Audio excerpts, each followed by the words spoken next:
So you finally did it. You stacked your first $5,000. Maybe you got it from grinding away at your job, saving up your tax refunds, or just saying no to a million little things when everyone around you was spending like there was no tomorrow. Whatever it took, you're now holding this little pile of opportunity in your hands, and the big question is, what do you actually do with it? Because this is the exact moment where most people either level up or completely lose their momentum.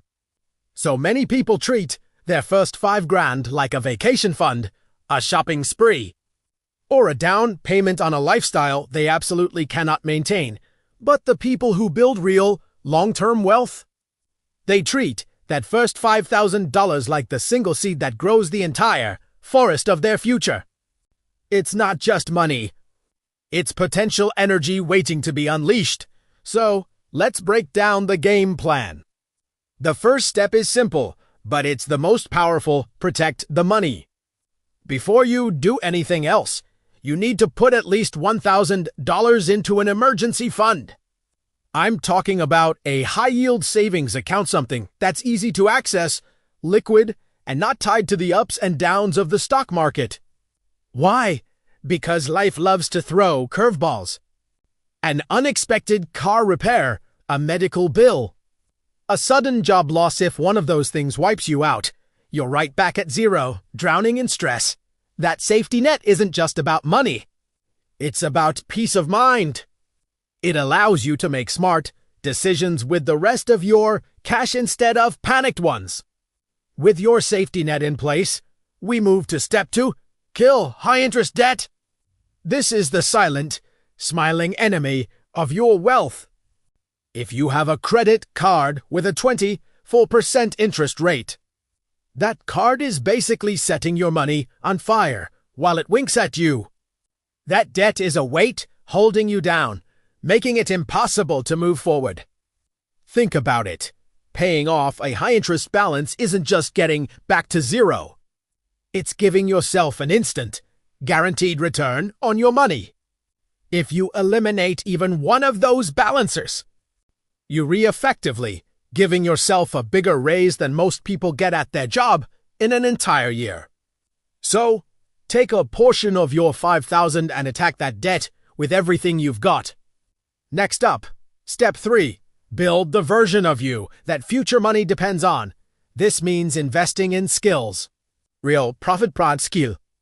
Take anywhere from $500 to $1,000 and invest it directly into learning something that makes you more valuable in the marketplace. We're talking about things like digital marketing, cybersecurity, tech support, video editing, mastering AI tools, sales, copywriting, coding, or even financial analysis. These are skills that turn you from someone who works a job into someone that companies compete to hire. Skills age well. Skills compound over time. Most importantly, skills unlock higher income. And once your income goes up, every single dollar you invest later on multiplies even faster. Your education doesn't end when you leave school.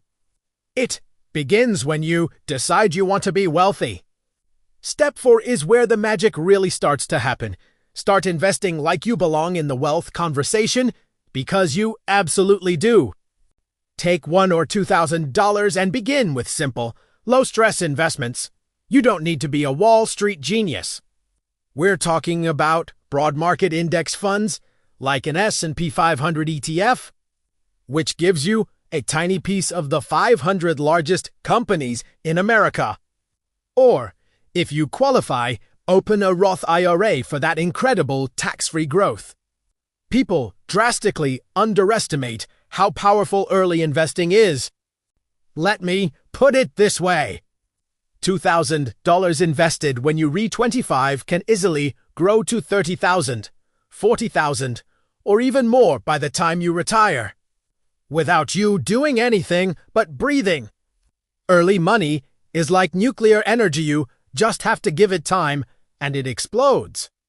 The biggest regret of older, wealthy people isn't the mistakes they made. It's that they didn't start investing sooner. Then comes step 5, and this one is about becoming a creator, not just a consumer. Build something, even if it's small. Use anywhere from $300 to $1,000 to test a business idea.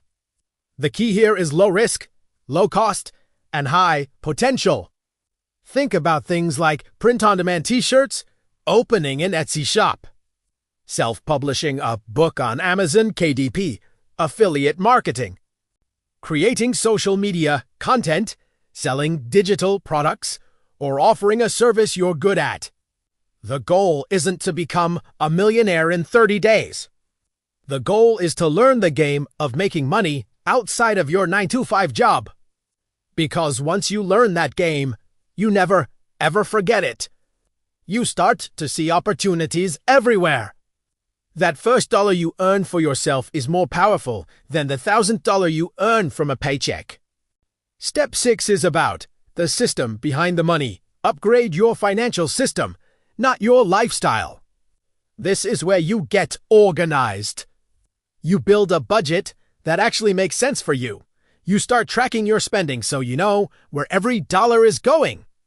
You automate your investments so they happen without you even thinking about it, and you work on raising your credit score. If your credit isn't great, maybe you open a secured card or a credit builder loan. You are essentially structuring your money so that it works for you while you sleep. Good financial habits are the invisible architecture of wealth. You can't build a skyscraper on a weak foundation, and you can't build wealth on chaotic financial habits. And finally, step 7, and this might be the most important one of all, don't rush to flex. The single biggest financial mistake people make is celebrating too early. They get a little bit of money, and they instantly start spending like they're rich. Don't be that person. Be the person who stays focused until their money grows deep roots. Right now, you don't need new jewelry, you need assets. You don't need a new car, you need momentum. You don't need validation from others, you need a clear direction for yourself. That first $5,000 you save is a crossroads. It will either become the solid foundation for your next $50,000, or it will vanish into takeout food, new clothes, monthly subscriptions, and a bunch of temporary happiness that you won't even remember in a year. What truly matters is the mindset. This is not just $5,000. This is the very first domino in your complete financial transformation. Treat it with intention, move with strategy, and I promise you, your future self will look back one day, point to this moment, and say, "This right here was the moment everything changed. Thanks for watching." If this helped you, make sure to like the video and subscribe for more content to help you build your financial future. See you next time.